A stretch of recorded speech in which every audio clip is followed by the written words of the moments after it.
नमस्कार दोस्तों, मैं प्रिया शुक्ला अपने देहाती लोकगीत चैनल में आप सबका स्वागत करती हूँ। आज हम दोनों बहनें बहुत ही प्यारा एक बहुत ही पुराना दहेज गीत लेकर आए हैं। कैसे लगेगा कृपया कमेंट में ज़रूर बताना। ढेर सारा प्यारा आशीर्वाद दुलार मेरे इस गीत पर देना। बहुत ही दर्द भरा दहेज गीत है, आप लोग पूरा ज़रूर सुनिएगा।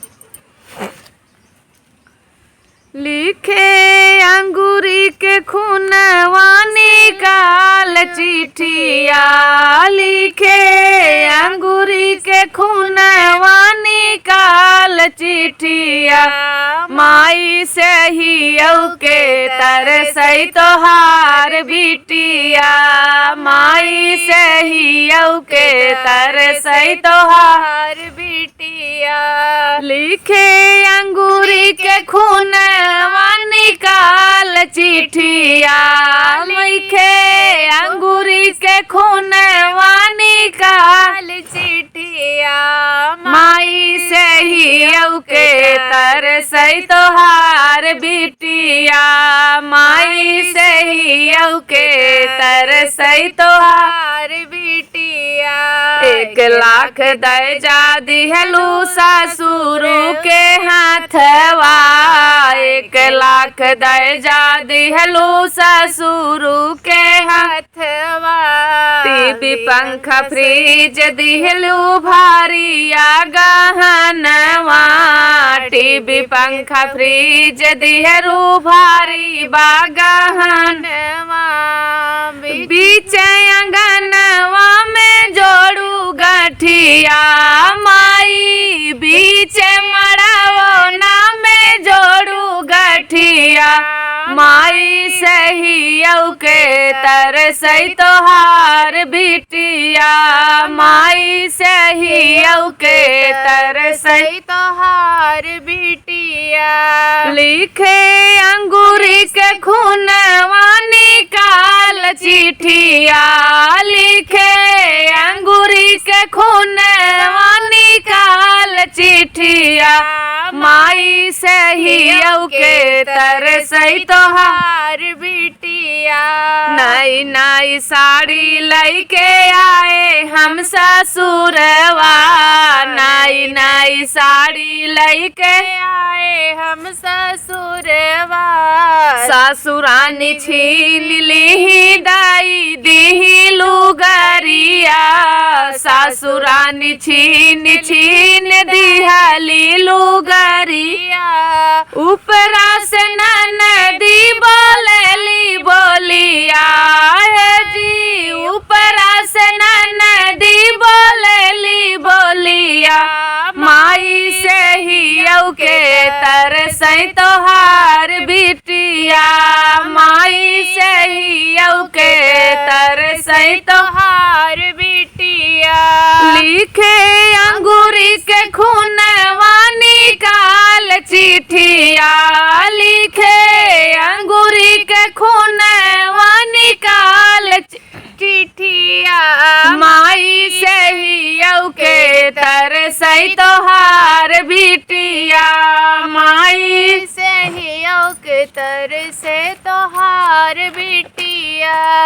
ससुरु के चुनरी के कफन बनी गईली हो, ससुरु के चुनरी के कफन बनी गईली हो। नैहर के लोग सब सपन होई गईले हो, नैहर के लोग सब सपन होई गईले हो। माई बाप दुई नौ के अरमान टूटी गईले हो, माई बाप दुई नौ के गुमान टूटी गईले हो। ऊपरा से सासू मोर मारेली लठिया है, ओ ऊपरा से सासू मोर मारेली लठिया, माई से ही के तरसई तोहार बिटिया, माई से ही के तरसई तोहार बिटिया। लिखे अंगूरी के खूनवा निकाल चिट्ठिया, लिखे अंगूरी के खूनवा निकाल चिट्ठिया, माई से सही तोहार बिटिया माई सही के तर सही तोहार बिटिया। 4 दिन से बिना खाए भैली दूर गतिया हो, 4 दिन से बिना खाए भैली दूर गतिया। हमरो से रूसल बाटई हमरो किस्मतिया हो, हमरा से रूसल बाटई हमरो किस्मतिया।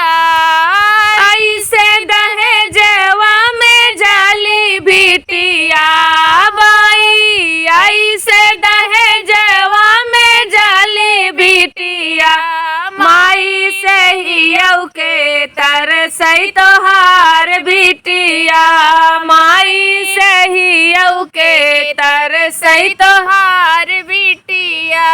लिखे अंगूरी से खूनवा निकाल चिट्ठिया, लिखे अंगूरी से खूनवा निकाल चिट्ठिया माई सही के तर सही तोहार बिटिया माई सही के तर सही तोहार बिटिया। भूल चूक हमरा के माफ की हूँ माई हो, भूल चूक हमरा के माफ की हूँ माई हो। हमर गलतिया के भूल जाऊ माई हो, हमर कसूरवा के भूल जाऊ माई हो। तोहरा से दूर होई चली बिटिया माई, तोहरा से दूर होई के चली बिटिया माई सही के तर सही तोहार बिटिया माई सही के तर सही तोहार बिटिया। लिखे अंगूरी से खूनवा निकाल चिट्ठिया माई सही के तर सही तोहार बिटिया माई सही के तर सही तोहार बिटिया। जेकर संग ब्याही के माई पठायु ससुरवा हो, जेकर संग ब्याही के माई पठायु ससुरवा हो। हमरे निमटिया पे लगावैया गिया रे, हमरे निमटी पे लगावैया गिया माई सही के तर सही तोहार बिटिया माई सही के तर सही तोहार बिटिया। बहुत बहुत धन्यवाद। बहुत ही दर्द भरा दहेज गीत है। पहले के ज़माने में बहुत सारी बेटियां बहू दहेज के लोभ में जला उठी हैं, इसलिए हम लोग ये बहुत ही पुराना गीत ढूंढ कर लाए हैं आप लोगों के सामने। बहुत बहन बेटी दहेज के कुरीत में घर बर्बाद हो गया है, कितनी बहू बेटियों को जला दिया गया है दहेज के लिए। बहुत ही गलत बात है। बहुत बहुत धन्यवाद। आप लोग खूब ढेर सारा सुनिएगा और वीडियो को फुल वॉच में ज़रूर देखिएगा।